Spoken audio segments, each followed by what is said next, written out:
Hello hello hello hello అందరికీ నమస్కారం. ఎలా ఉన్నారు?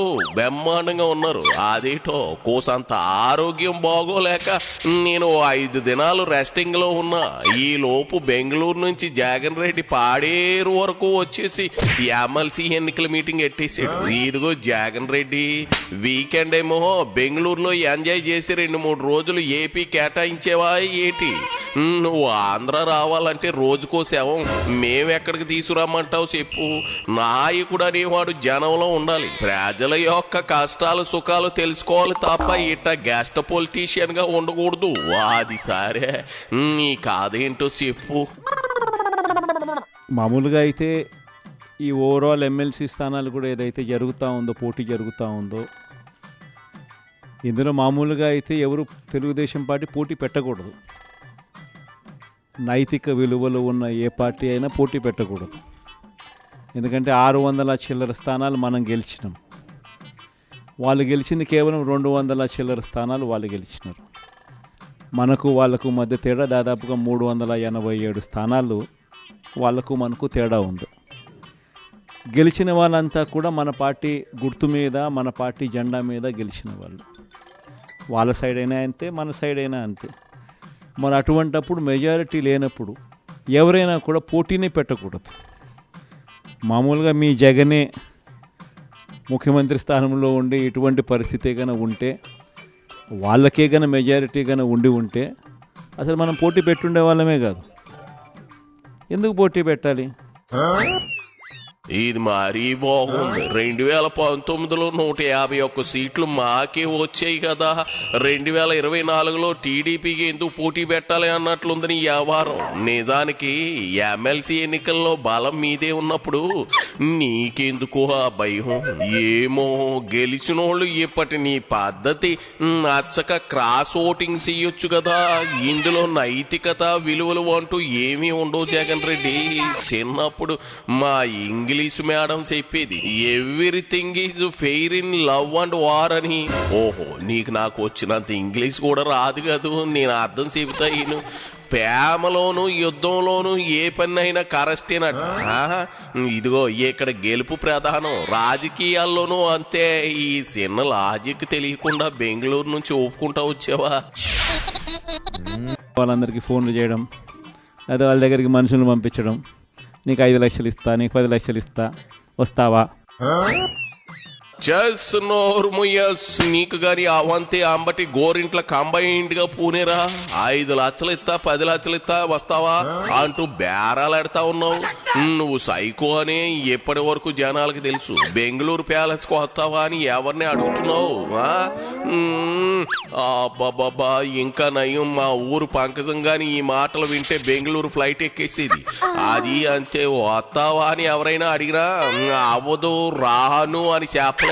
దాని జాలిగుండె అలాంటిది. నువ్వు పొరపాటున అడిగేవు, దాన్ని నమ్ముకుని కెట్టేయా అండుకో ఉన్నారు.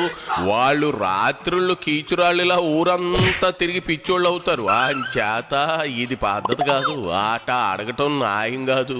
రాజకీయాల్లో ఇలాంటివి పనికిరావు. రాజకీయాల్లో ఏం ఉండాలో నీకు తెలీదా? రాజకీయాలలో విలువలు అనేవి పూర్తిగా అట్టడుగు స్థానంలోకి తీసుకొని పోయే కార్యక్రమం జరుగుతూ ఉంది. ఏ రోజైనా కూడా ఒక రాజకీయ నాయకుడు ఎదగాలంటే మాత్రం విలువలు, విశ్వసనీయతతో కూడిన రాజకీయాలు చేస్తేనే ఆ రాజకీయ నాయకుడు ఎదుగుతాడు. ఏ రోజైతే మనం మన క్యారెక్టర్ని అమ్ముకుంటామో, ఏ రోజైతే మనం విలువలను, విశ్వసనీయతను రెండింటినీ కూడా పక్కన పెట్టి రాజకీయాలు చేయాలని ఎప్పుడైతే మనం ఆలోచన చేస్తామో, అప్పుడు ప్రజలకు సమాధానం చెప్పడం కథ దేవుడు ఎరుగు. ఇంట్లో కూడా మనకు గౌరవం ఉండదు, ఇంట్లో కూడా మనకు గౌరవము, వాల్యూ ఉండదు అన్న సంగతి ప్రతి ఒక్కరూ కూడా గుర్తుపెట్టుకోమని కోరుతా ఉన్నా. నేనైతే నా జీవితంలో రాజకీయాలు నేను అట్టే చేశాను. నేను కాంగ్రెస్ పార్టీ నుంచి బయటకు వచ్చినప్పుడు వెనక్కి తిరిగి చూస్తే నా వెనకాల ఎవరు లేరు. నేను మా అమ్మ ఇద్దరమే బయటకు వచ్చింది. నాతో పాటు కొంతమంది ఎమ్మెల్యేలు వస్తామంటే కూడా నాతో పాటు రావాలనుకున్న ఎవరైనా కూడా రాజీనామా చేసి రావాలా అని చెప్పిన. నువ్వు ఇట్ట విలువలు విశ్వసనీయత అంటూ కబుర్లు చెబుతా ఉంటే విరక్తి వస్తా ఉంది. తండ్రి సేవాన్ని పక్కనెట్టేసుకుని సంతకాల కోసం తిరిగిన నీకే పార్టీలు ఉంది? సొంత చెల్లిని తల్లిని ఇంటి నుంచి గెంటేసిన నీకే పార్టీ విశ్వసనీయత ఉంది? పార్టీ గౌరవ అధ్యక్షురాలు విజయమ్మ పరిస్థితి ఏంటి ఇప్పుడు? సైకోలు సుప్రభాతాలు చదివినంత చండాలంగా ఉంది జగను. నువ్వు విలువల గురించి మాట్లాడుతూ ఉంటే అంత సీన్ లేదు. సొంత బాబాయినే కనికరం అనేది లేకుండా లేపేసినోడివి నువ్వు విశ్వసనీయత అని పెద్ద పెద్ద పదాలు వాడొచ్చా చెప్పు? జగన్ పలావ్ పెట్టినాడు, చంద్రబాబు బిర్యానీ పెడతానన్నాడు. చంద్రబాబు నమ్మి ఓటేసినారు. బిర్యానీ బాయా పలావ్ బాయా లాస్ట్కు పస్తు పండుకోవాల్సిన పరిస్థితి. చంద్రబాబును నమ్ముకుంటే ఎక్కడైనా ప్రజలైనా అంతే, నాయకులైనా అంతే. ఇంతకుముందు మన పార్టీ నుంచి 23 మంది ఎమ్మెల్యేలను తీసుకున్నారు, 3 ఎంపీలను తీసుకున్నారు. ఆ 23 మంది ఎమ్మెల్యేలలో ఎంతమంది టికెట్లు ఇచ్చినాడు? నాకు తెలిసి 3కి. ఆ 23 మంది ఎమ్మెల్యేలను తీసుకునేటప్పుడు ఒక్కొక్కరికి ఎంత ఇస్తామన్నాడు? ఒక్కొక్కరికి 20 కోట్లు. ఇచ్చింది ఎంత? అడ్వాన్సు. దాని తర్వాత వాళ్ళు ఆ పక్క పోయిన వాళ్ళు అన్న మీ దగ్గరికి వచ్చేస్తామన్నా మేమంతా అని చెప్పి మళ్ళీ నాకు ఫోన్ చేసినారు. ప్రజల్లో ఒకసారి జారిపోయిన తర్వాత మళ్ళీ వెనక్కి వచ్చినారంటే ప్రజల్లో ఆ రెస్పెక్ట్ పోతుంది, ఆ విలువలు పోతాయి, ప్రజలు ఇచ్చే గౌరవం పోతుంది. కాబట్టి వాళ్ళని మనం కూడా తీసుకోలేకపోయినాం. వాళ్ళ రాజకీయ జీవితాలు ఏమైపోయినాయి? అందరూ సున్నాలు అయిపోయి ఇంట్లో కూర్చొని ఉన్నారు. అరే అబ్బాయి జగన్ రెడ్డా, నువ్వు పులివెందుల్లో పలావ్ సెంటర్ పెట్టావా ఏంది కర్మ? నాకు చెప్పనే లేదు జగన్ పలావ్ సెంటర్ అని. నేను ఎక్కడ బోర్డు చూడనే లేదు. పలావ్ పెట్టినా బిర్యానీ పెట్టినా కడుపు నిండేలా పెట్టాలి జగన్ రెడ్డి. జనం నోటికారు కోడి తీసేసేలా పెట్టకూడదు. నువ్వు పలావ్ కాదు పెట్టింది, నువ్వు పెట్టింది ముక్కు బియ్యంతో వండిన సంకటన్నం. అది నువ్వు పలావ్ అనుకున్నావు. జనం అది తూచి అని నీ మోకాన్నే ఊసేసారు. తేడా నీకే తెలియలేదు. చంద్రబాబు నీలా బిర్యానీలు గట్టా పెడతానని లేదు. అన్న క్యాంటీన్ లో 5 రూపాయలకు భోజనం పెడతాను అన్నారు. అది జనం నమ్మారు కాబట్టి నీకు 11 సీట్లు ఇచ్చారు. నువ్వు 175 మందికి సీట్లు ఇచ్చావుగా, మరి 11 మాత్రమే ఎందుకు గెలిపించారు? వాళ్ళంతా ఇప్పుడు నువ్వు అన్నట్లు జీరోలేగా. ఎప్పటికైనా వాస్తవం తెలుసుకో. మా కుంటి శంకర్లా గుడ్డిగా మాట్లాడుకు కరిసైపోగలవు. ప్రతి ఒక్కరూ కూడా ఈ విషయాలన్నీ గుర్తుపెట్టుకోండి. రాజకీయాలలో ఎప్పుడూ షార్ట్ కట్ ఉంటుంది, లాంగ్ కట్, దూరం దారి ఉంటుంది, షార్ట్ కట్ ఉంటుంది. షార్ట్ కట్ ఎప్పుడు తీసుకోవద్దండి. రాజకీయాలలో ఏ రోజైనా కూడా నిలబడాలి అని అంటే, ప్రజల మన్ననలు ఉండాలి అని అంటే, ప్రజల్లో గౌరవం ఉండాలి అని అంటే, కష్టమైనా కూడా మనం తీసుకునే దారి విలువలతో కూడిన దారి, విశ్వసనీయతతో కూడిన దారి తీసుకోవాలి. ఇదే నేను పాటిస్తాను. నేను మీ అందరి దగ్గర నుంచి కూడా ఇదే ఉండాలని ఆశిస్తాను.